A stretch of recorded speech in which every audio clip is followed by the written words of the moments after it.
All right, what's happening, everybody? Welcome to Easy Money, a sports betting show. Monday, January 23rd, 2023. Got a pretty good slate of basketball games today. No more football till Sunday. Kind of sucks. I mean, this is always a good time of year because you get the playoffs. And playoffs are fun to watch, but it kind of sucks because you only got a couple more weeks and then no more football. Well, got the XFL. I'm excited about that. I'm not gonna lie, I was a big XFL fan. Uh, the last time it came, and I think it has still been going and going strong right now. If it wouldn't been for the pandemic, Yeah, I agree. it was they were. I mean, was it NFL quality football? No, but it was good quality. It was a good quality game. They had some good players, some good coaches. It was building steam. I mean, they had sold 60,000 tickets in St. Louis. Yeah, they was doing pretty well. But I'm Chris Gonzalez, joined by my dad, Tony Gonzalez. How you doing? Oh, not too bad. Not too bad at all. Chris Gonzalez, joined by my dad. Just making sure our sound was okay real quick. Uh, well, before we jump into the like NBA and stuff, let's start out in the NFL. I know there ain't no games today, but had some real good games this weekend, and got two big games coming up Sunday. First one's going to be the 49ers and Eagles.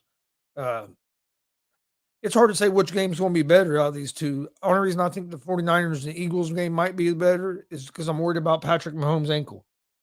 That's the thing that scares me about that. But if Patrick Mahomes can play and be close to himself, that Bengals and Chiefs game is going to be a great one too. So I think we're in store for two real good games Sunday. Eagles are 2.5-point favorites, right? Is what they opened up as. Minus 146 on the money line. The 49ers are plus 124 underdogs. Over-unders at 45.5. They basically made the Eagles 2.5-point favorites because they're at home. Yeah. I'm going to stick with the 49ers because I've been on the 49ers train ever since Garoppolo came. When Garoppolo came back and started playing, and that team started, I started getting on them. And then so I'm going to stay with the 49ers, but I think the key to this game is going to be the Philadelphia's rush defense. If Philadelphia can stop the run, I think they'll have a good chance of winning this game. But if San Francisco can run the ball, I think Philadelphia could be in some trouble. Yeah, I agree. I agree with that. I think San Francisco may be able to slow down Philadelphia's run game. Now, whether they can slow down Hurts running the football, that may be a different story. That'd be going to be an interesting matchup. I think D'Amico Ryans will come up with a game plan. I'm going to go with the 49ers in this game. I think it'll be close, probably within 3 to 6 points. But I'm going to go with the 49ers. I had picked Buffalo originally at the start of the season to win it all. Now they're out of it. It really don't make a difference to me who wins. I would probably rather see the 49ers win it all because of Purdy. I think it'd be a great story. Or the Bengals because I really like their quarterback and I like what they've did. Where they came out of nowhere kind of last year and they're playing their best football again this year at the right time. With the right time. So either one of those teams, I wouldn't have a problem. Kansas City's been there a lot, so I really don't want them to win it. Eagles wouldn't kill me if they won it. I'm just not a big Eagles fan. But I mean, that wouldn't be probably anybody but KC, in my opinion. I want to say it's going to be Cincinnati and 49ers in the Super Bowl. Of course, me picking that, it'll probably be the opposite. It'll probably be the Eagles and KC. So we'll see. I'm looking for two good games, though. I think they're going to be close games. I think that the injury on Mahomes is definitely going to play a part in that game, but I think they'll game plan. Andy Reid and his coaches are really good. I think they'll game plan that'll keep him there with a chance to win. Now, I'm not going to say it's not going to affect him because, I mean, it's going to affect his mobility. I don't think there's any way it's not going to affect his mobility some. Yeah, Chiefs are 1.5-point favorites at home. So that shows you they're worried about the ankle because they've been at least, I think, a 3-point favorite at home if Patrick Mahomes is healthy. You think so, even with Cincinnati beating them the last 3 times? Well, that's true. That's true. I just think at Arrowhead, an AFC Championship game, I would have thought they'd been favored a little more than 1.5. It might you might be right. It might have been maybe 2.5 if Mahomes was healthy. It might be like the Eagles and 49ers game. It might be about the same. I hate to say it, Chris, but I think, but if the Bengals played like they did yesterday or this weekend, they're going to be tough to beat. They look dominant. They did look dominant. I mean, their offense just looked like it was moving easy. Well, and then their defense, people want to say Josh Allen played bad or he done this. No, the Buffalo or Bengals defense played some good football. Not only that, with a banged up offensive line, they controlled both sides of the ball. Yeah, line of scrimmage. If they control the line of scrimmage like that on Kansas City, if they control the line of scrimmage, whether they play Philadelphia or if they make it there and play Philadelphia or San Francisco, if they control the line of scrimmage, they're going to be hard to beat. What was everybody worried about in that game? The Bengals offensive line. Yeah. Not offensive line blew Buffalo's defensive line off the ball. And then Buffalo couldn't get no pressure on Joe Burrow. And then you flip that. Josh Allen was under pressure all day. That offensive line couldn't block for nothing. Well, that's the question. I don't think Kansas City offensive line I think is better than Buffalo's offensive line, but I don't think Kansas City's defense is much better than Buffalo's defense. I think they're pretty close. So, I mean, I think Kansas City defense might be a little better, but I don't think there's a big difference there. I think we would say out of the way they're playing right now, out of the 4 teams, Kansas City's got the weakest defense. Would you agree? Cincinnati. Yeah. I Philadelphia. think I agree. Kansas City has the weakest defense. I'm not saying by a lot. I'm not saying they're terrible. I'm not saying they're terrible, but by these 4 teams, because you got the 49ers, who's been basically the best defense all year. The Cowboys was right up there as one of the best, but they're out now. Philadelphia has a solid defense. Their one weakness on defense has been the rushing defense at times. Sometimes they've looked good, and then the Bengals defense. I mean, they look dominant over the weekend. And honestly, if you go back to basically that playoff run, when their playoff run started last year to now, that defense has just been real good. Real good. I mean, like you said, they beat Kansas City 3 in a row. They dominated Buffalo, and Buffalo is not a bad team. No, Buffalo's a good team. I think that Buffalo's got some things to work on. Honestly, I think the quarterback's trying to do too much. I think he's trying to do too much. I don't think the offensive line is as good as it needs to be. I don't think their defense is – not that they've got big holes, but I think they got a little work to do.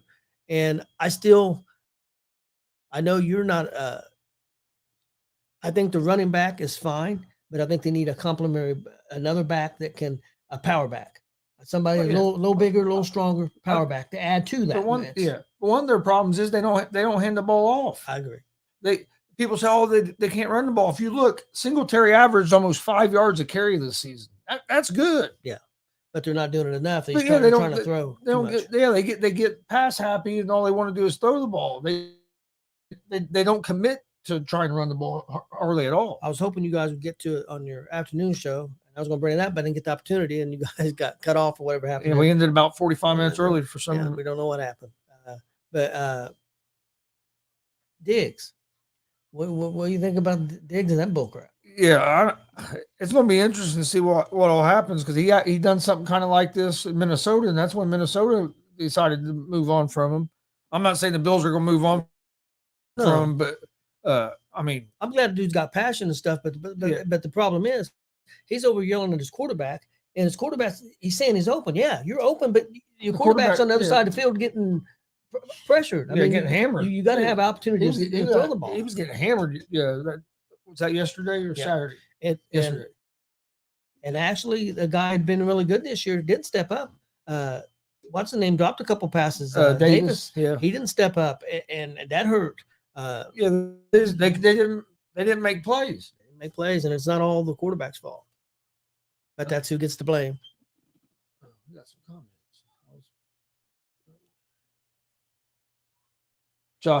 Damian says Josh Allen's not the guy for the Bills. I think Josh Allen's the right guy. I think they need to change their philosophy a little bit. How many teams are in the NFL? 32. 32. I think there's 28 teams that would love to have Josh Allen on their team. Oh yeah. There's only a couple other teams that wouldn't want Josh Allen. Bring Josh Allen over to the Colts. I'll be happy as hell. Yeah. But I think he's the right guy. I think the Bills' biggest problem is that they need to change their offensive philosophy a little bit. They depend too much on Josh Allen. run the ball. Because if you get that run game going, that's even going to open up the pass game more. And I think they've done that a little bit more with Dayball, where this year, without Dayball, they didn't mix the running very much. I think Dayball was a big loss. I agree. Yeah, I think Dayball did affect them. I wouldn't be surprised if maybe they change. You might see them maybe change offensive coordinator, but I think the biggest thing is they gotta commit to the run a little bit more. And then on the defensive side of the ball, they have no pass rush. Once they lost Von Miller, they had no pass rush. So they got to address that. And they had a lot of injuries on the back end of their defense, but not making excuses. What I'm saying is that it doesn't even matter because once Von Miller left, they couldn't get no pressure on the quarterback. Cincinnati, and then you let a guy like Joe Burrow just sit back there like he was able to, maybe. Yeah. So Cincinnati had a great game plan, and Buffalo's coaching staff had no answer for it. I mean, they got out coached, in my opinion. Just like I don't put it on McCartney in the Dallas game as much, but I think they got out coached. And what I'm saying by that is I don't think the offensive coordinator did enough to help Dak. I mean, Dak ran the football, moved around a lot in that Tampa Bay game. What was that in this game? Yeah. I mean that, and they got away from the run. And I know Pollard got hurt, but after that they got even in that first half of it, Dak ran the ball a couple times and for big yards. You only saw one design run for Dak. I've been saying for the last 2 or 3 years I thought Kellen Moore was one of their problems. I know a lot of people think he's a great offensive coordinator. I just haven't seen it, and that's the one holdover that's still from the last regime. So I don't think McCarthy will be gone. I wouldn't be surprised if I wouldn't be surprised if maybe Jerry Jones finally lets McCarthy bring in who he wants as offensive coordinator. The only way I wouldn't be surprised at that, but I don't think McCarthy's gone. I think the only way McCarthy's gone is if they get paid. If they find a way to get Peyton, if they decide they want to spend whatever it's going to cost to get Peyton, then I think he could be gone. Otherwise, I don't think there's another coach out there they're going to get over. I think Peyton's going to end up in the Broncos. I don't think McCarthy's a bad coach. I don't either. I don't know why all the hate on McCarthy. I know people say, "Oh, he only got one Super Bowl with Aaron Rodgers in Green Bay." I understand that, but he did get a Super Bowl. I mean, and what has always been said a lot about that? They always ain't had all the weapons either. Well, and defense. A lot of times in playoffs they were losing. They would score 30 points and lose. Yeah. Kind of like with the Colts with Peyton Manning. We should have got more than one Super Bowl in Indianapolis with in the Peyton Manning era. I mean, I'm a Colts fan, and I love Peyton Manning. He's my favorite player. But when we had that team, we should have got more than one Super Bowl. Let me ask you this: in them years. Yeah, I agree. We should have had a lot more. We only appeared in 2. We should have been in more than 2 Super Bowls. I think we broke up the team a little soon. I think we might have made it back to another one. Another 1 or 2. Yeah. I really believe that. But saying this, I think that, see if you agree, I think Cincinnati has got a good chance against Kansas City. The one thing I will say is I think Kansas City's a better coached team than Buffalo. So, in my opinion, overall, I agree. I think Andy Reid's better coach than McDermott. Looking at the defensive coach, offensive coach, and the head coach, I think it was a better coach team. So I think it's going to be a good game, even with Mahomes being injured. Now, Philadelphia, I don't know a lot about their coaches. Let me ask you this real quick: is there a point that you say you start Henne instead of Mahomes? Only if you're seeing him in practice, if you see in practice, he can't do it. You don't think he can move enough? Do you even put him out there? You know what I mean? What point? It would have to be. And I know people say, "Oh, they'll give him a shot." If he's, but I got an example. I know it's a different position, but it's the same injury. Dwight Freeney had a high ankle sprain that happened a couple weeks before the Super Bowl. They gave him a shot in that first half of that Super Bowl in New Orleans. He was a madman. He was everywhere. Second half, he wouldn't know where he disappeared because he was hurting so bad. Yeah. Remember that? Yep. That was in the Super Bowl we lost. Yep. That first half, Freeney was wrecking the offense, but then the second half, he couldn't do nothing. So that shot only, I mean, yeah, they can give you a shot, but it only lasts so long, and you start feeling that pain more. I know the adrenaline and stuff can get you through it, but also you're in the top 4. You're playing the best competition now, and if you're not at your best, it's going to hurt you some. Another big thing too is, I mean, Freeney's, you're trying to get through, and you're taking hits and stuff, but you're not a quarterback. You're not taking those type of hits. So one hit, he could get banged up and really affect it. First hit of the game could do that. But I think that he plays as long as he's 70% or better. If he's under 70% and really having trouble moving around, I think he's going to play. I would say that. I'd be shocked if he don't play. Yeah, I'd be shocked if he don't play either. But we don't know, man. That thing could be like this right now. We don't know what shape it is. It usually gets worse a day or two later. Yeah, so we don't know what kind of shape it's in right now. And I mean, last time he had an ankle sprain, he was out 2-3 weeks. Yeah, but I think he'll play. But this is playoffs. If there's any way he can play, he'll play. And I'm not going to say he's going to play bad. Only way I think he plays bad is if he just can't. He gets out there and he can't move. And if I think it gets to that point, you got to put Henne in. Okay, let's look at what I was talking about. Let's go coaching staffs, Philadelphia, San Francisco. Who you lean towards there? I would lean towards San Francisco just because that staff has a little more experience as being like the head coach has been the head coach longer. Yep. You got D'Amico Ryans on the defensive coordinator. I like Sirianni. I miss him being with the Colts. But do you think San Francisco can come up with a game plan? Because not too many teams have been able to slow down Philadelphia this year. I think so. Washington did. And the only reason I think they have a chance is because they just have so many weapons on the defense. They got all pro players at every level of that defense, and on offense too. But on defense, it's just I think they have enough. I think they have enough guys that they'll have a chance to. I think this game could be a lot like the Dallas and 49ers game yesterday. And can Philadelphia slow down San Francisco? Yeah, because look what Dallas's offense did to Philadelphia's defense. Yeah, and I think San Francisco's offense. I know they don't.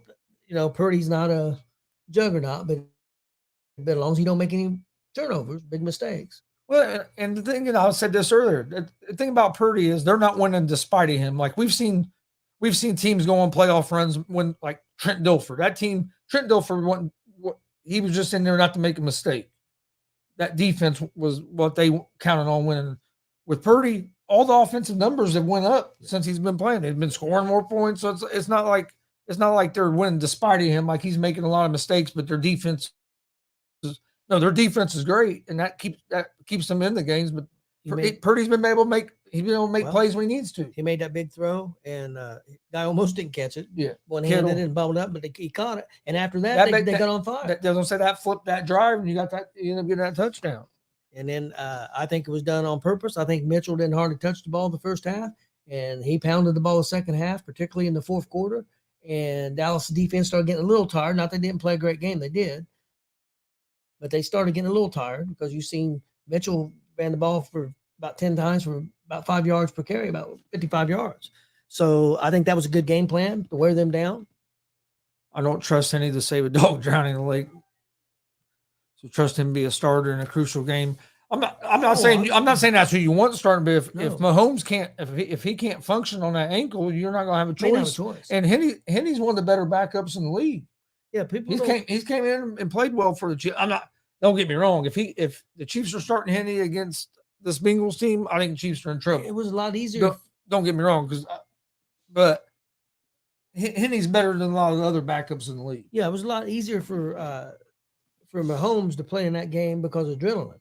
He has that adrenaline pumping and everything. Yeah. It's a lot easier. Now you're setting out a week. I think can swell up. You take our shoe off and swell up.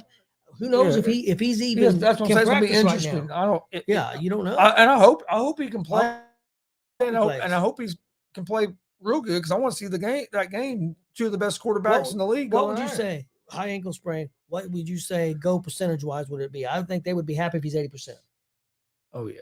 I'll agree with what you said earlier. Even if they think he's around 70, 75, I think they're going to play him. Yeah, I think if he's 60% or lower, they may not have a choice. Yeah, just depends on what he looks like when he can get on the practice field and what he looks like moving.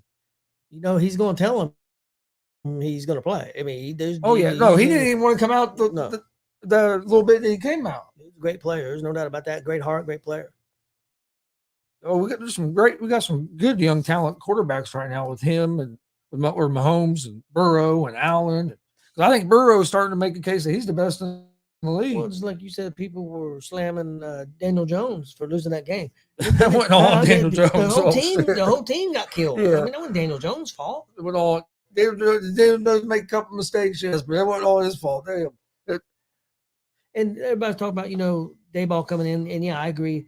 A coach can make a big difference. But another big difference, too, this year was a big key. Barkley staying healthy. That was a big key. But don't get me wrong. I'm not saying if they kept the same coach and Barkley stayed healthy, they would have had him, because Jones was a different guy. But Jones had a little help with Barkley. Now they can get him some receivers. I was just trying to tell Jay. What I was trying to explain there was with Jay, you can have all the talent. You can have all the talented players, and we've seen it. If you don't have a good coach over there, you struggle. So I mean, both play a crucial part. You can't say it's all the players. Yeah, they're out there making the plays, but we've seen teams struggle, and then they get a new coach, kind of like the Giants. Other than getting Barkley back, it wasn't like they didn't bring in a bunch of free agents and made that team better. Hell, the receiving core got worse as the season went on, name wise. But with a different coach, they were able to perform a lot better than they did last year. Yeah, I agree. And I agree, the players have to perform. But if you have a good coaches can get players to perform more consistent than coaches that aren't good. That's what make coaches good, is being able to get them players in the right mindset and in the right position. And everybody's on Dak, and I know it killed him. Pollard getting hurt, but everybody on Dak. But what receiver stepped up in that game? I mean, what's his name did fine, but nobody else stepped up. I was going to say CeeDee Lamb was the only one that stepped up in that game. I never heard them other guys' names. Schultz, I think, made two catches. I'm talking about the other receiver wise, no.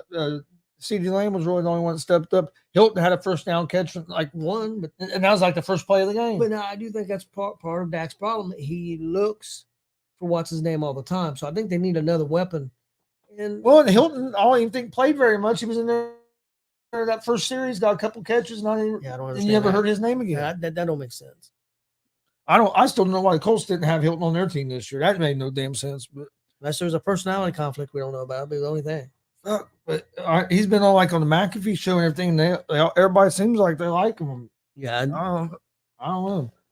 But well, the only thing is, Chris, they needed to see what these young receivers could do. Yeah, but you have not one veteran, and even if you're not playing them, even if you don't play them as much as you used to. Well, yeah, you're not like you play a lot for Dallas. Have that veteran in there to help the young guys. But let's jump into the NBA games real quick for tonight. You got the Celtics at the Magic. The Celtics are 8-point favorites on the road, minus 295 on the money line. Magic are plus 240 on the money line. Over-unders at 230 for this game. Celtics did have some guys injured. I know Smart set out the last game. I think he might be playing tonight. I haven't seen the official injury report yet. But I like the Celtics here at the -8. But I will say this: the Magic do lead the season series 2-1, and Magic won both the games on the road. The road team has actually won every game in this series so far this year. The Celtics got a win on the road, and the Magic won 2 games in Boston. This will be the 4th game that's going to be in Orlando. So, road team has won the first 3 games of this season series. Celtics are coming in 5-0 last 5. Magic are 2-3 over their last 5 games. Celtics are one of the best teams in the league, and I like the Celtics tonight at the -8 against the young Magic team. Then you have the Milwaukee Bucks at the Detroit Pistons. The Bucks are 11-point favorites, minus 550 on the money line. Pistons are plus 410 on the money line. Over-unders at 237.5.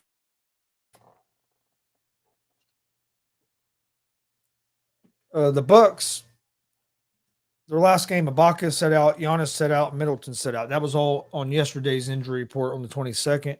Haven't seen the day, but I would say with them being 11-point favorites, Giannis is at least playing, I would say, or at least one or two of them have to be playing for them to be 11-point favorites.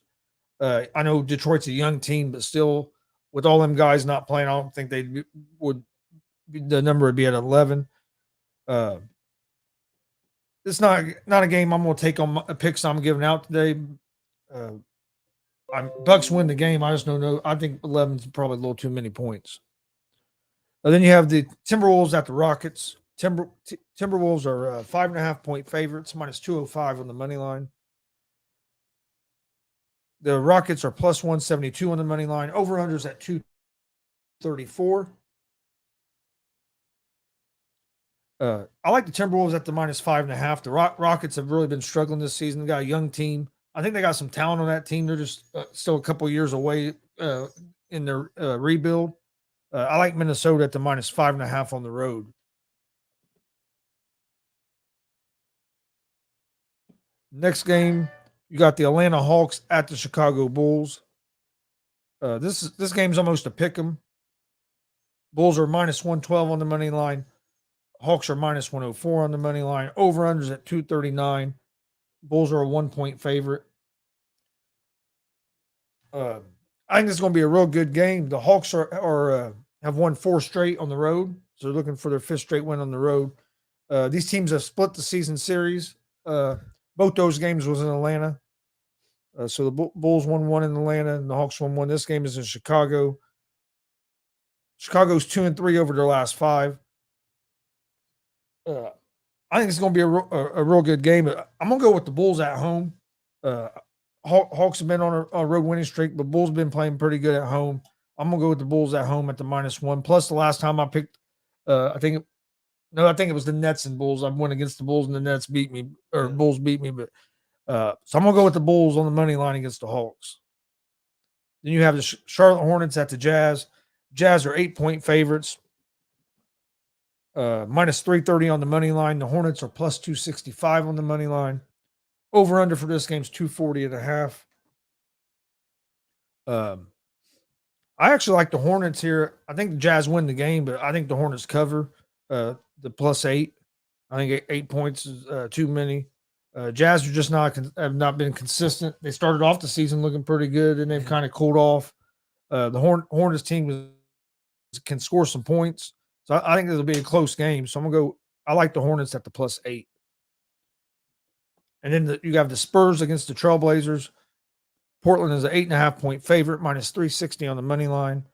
The Spurs are plus 290 on the money line. Over-unders at 241.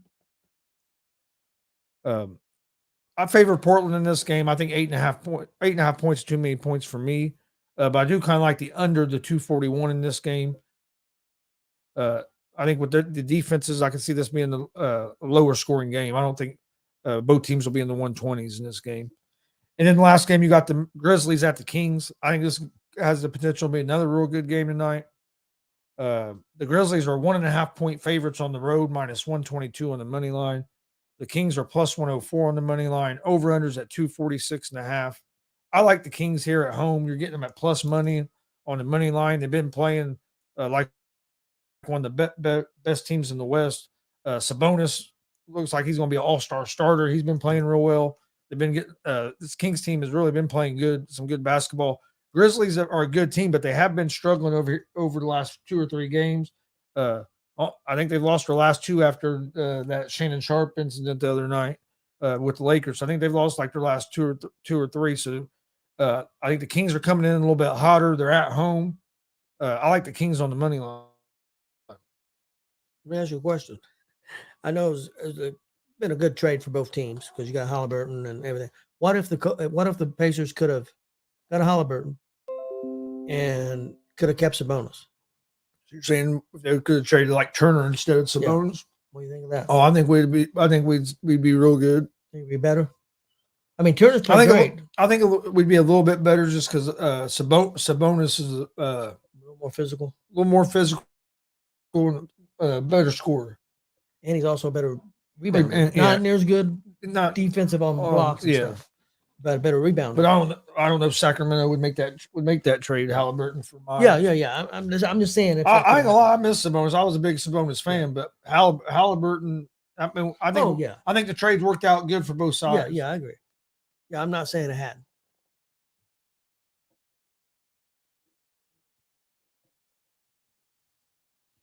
Yeah, I agree, Damon. I think Dallas got away from the run a little bit, but I don't know if that Well, if they were the one. The they big have- thing in that game is turnovers. I mean, if you think about it,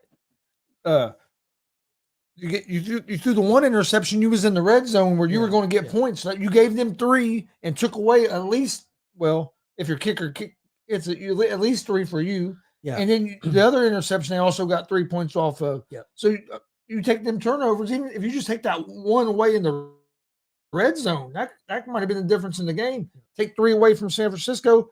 Who knows? Dallas might have came away with a touchdown. Well, San Francisco, or at least 3. Another big, and then you got that big San Francisco turnover. That was big in that game. Well, San Francisco turned the ball over and down like on their own 20, and their defense stepped up and held them to 3. That was a big point. But he says that about Dallas the defense. had a chance. But if I remember right, San Francisco is number 2 in the league against the run. Yeah, they're good against the run. They're number 20 against the pass. So I mean, I'm not saying. But I think Dallas did get away from the run too quick. I think Pollard getting hurt him. I mean, there's no doubt about it. I mean, but the injuries happen. So that's just part of it. All right. My NBA picks for tonight. Ones my best picks. Ones I like. I like the Celtics at the -8. I like the Bulls money line. Timberwolves -5.5, and I like the Sacramento Kings as underdogs at home on the money line. I've got a parlay for the NBA. I got the Grizzlies and the Sacramento Kings. I'm going under the 245.5. I'm going Milwaukee and Detroit under the 233.5. And I'm going Atlanta at Chicago, and I'm taking Chicago money line win. That's my parlay for NBA tonight. Do you have any hockey? Yeah, I have an NHL parlay. I got the Florida Panthers at the Rangers. I'll take the Rangers money line win. I got the Buffalo Sabres at the Dallas Stars. I'll take the Stars money line win. And I got the Columbus Blue Jackets at the Calgary Flames. I'll take the Flames money line win. That's my NHL parlay. All right. I got a couple of college basketball games I like for tonight. I like New Mexico against Nevada. Let me pull it back up here. New Mexico's ranked 25th in the country. They're on the road at Nevada. Nevada is a 3.5-point favorite, -170 on the money line. New Mexico is a +140 underdog. I like New Mexico here. I think they're going to win this game. I like them on the money line at +140. I think you're getting decent value there. And then another game I like, you have Kansas at Baylor. Baylor is ranked 17th. Kansas is ranked 9th. Baylor is a 2.5-point favorite. Hey, I said the Bulls were going to win. I have the Bulls winning tonight. But I like Kansas here on the road. They're ranked 9th in the country. You're getting them at plus money. I think there's good value there. Getting number 9 against number 17. You're getting the plus money. I know it's on the road, but I like Kansas against Baylor. I've got a college basketball parlay. I got Grambling State -3.5 at Arkansas Pine Bluff. I got Wisconsin +2.5 at Northwestern, and I got Duke +2.5 at Virginia Tech. All right. Did you have anything else? No, that's it. Yeah. So my picks for tonight: NBA Celtics -8. Bulls money line, Timberwolves -5.5, and the Sacramento Kings on the money line. And then college basketball tonight, I like New Mexico on the money line at Nevada and Kansas on the money line against Baylor. That's going to be my picks for tonight. Unfortunately, the wrestling awards show that we're going to have this evening has been postponed probably next few days. Just got to get everything figured out. Just with just some unfortunate circumstances with some illnesses that we couldn't. One of them was me. Now one of the people that was supposed to be joining us, they're dealing with the illness. So hopefully in a week or two we'll do that show. We'll get it done. That's going to be a fun show. Looking forward to it. Not tomorrow, Wednesday, 6:30. We're gonna have. Of course, I've lost his name. Keith Miller. Yeah, Keith Miller, promoter and owner of World's Finest Wrestling. They got a big show coming up this Saturday night. I think it's a tag team turmoil thing. Frankie.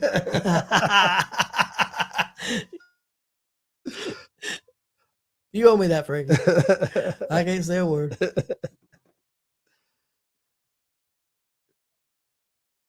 Are you streaming Raw 30 tonight?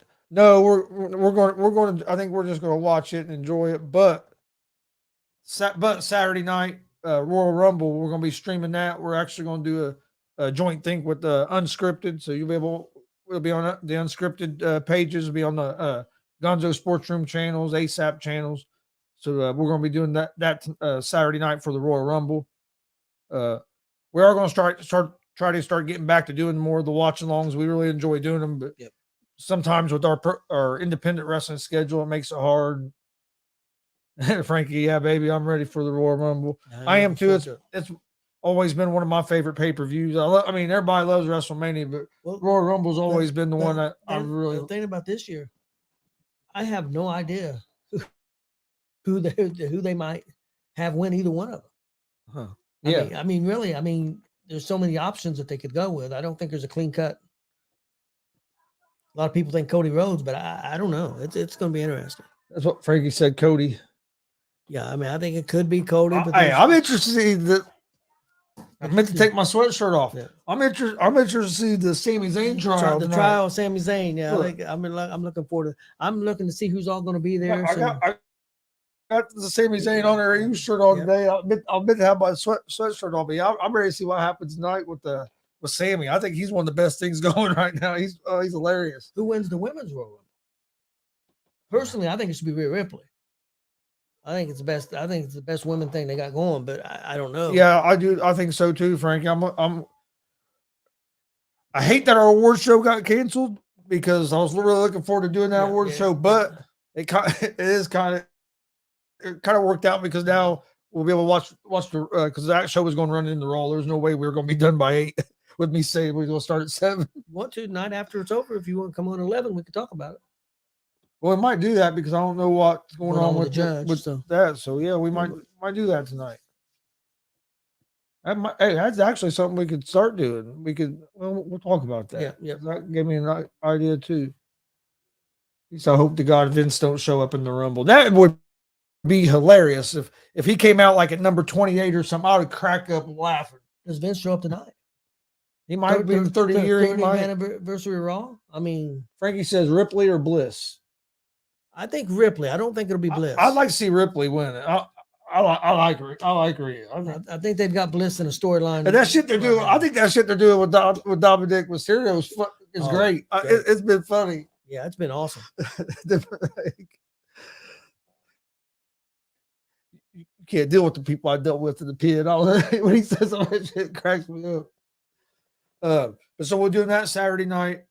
We got some more independent wrestling shows coming up. I think February maybe 4th and 5th. Yeah.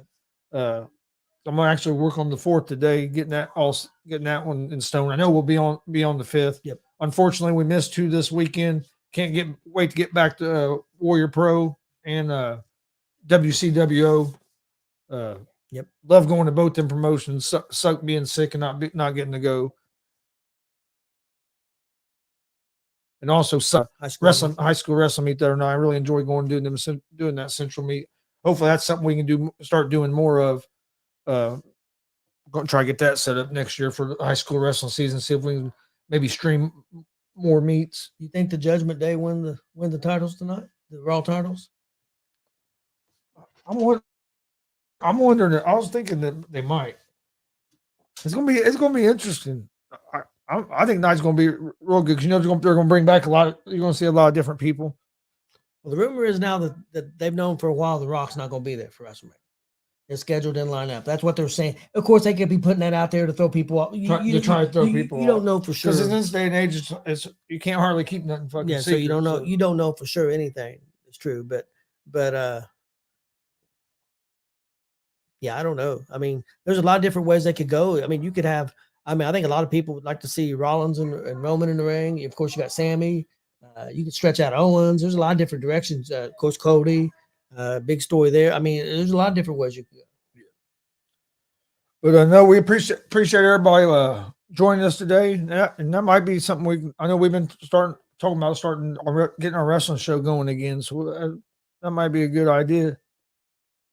Sonya Deville, and that would be a shock. Hey.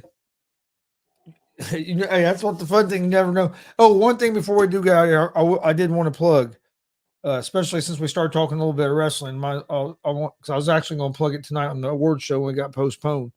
If you go check out the Heated Shenanigans wrestling podcast on Facebook.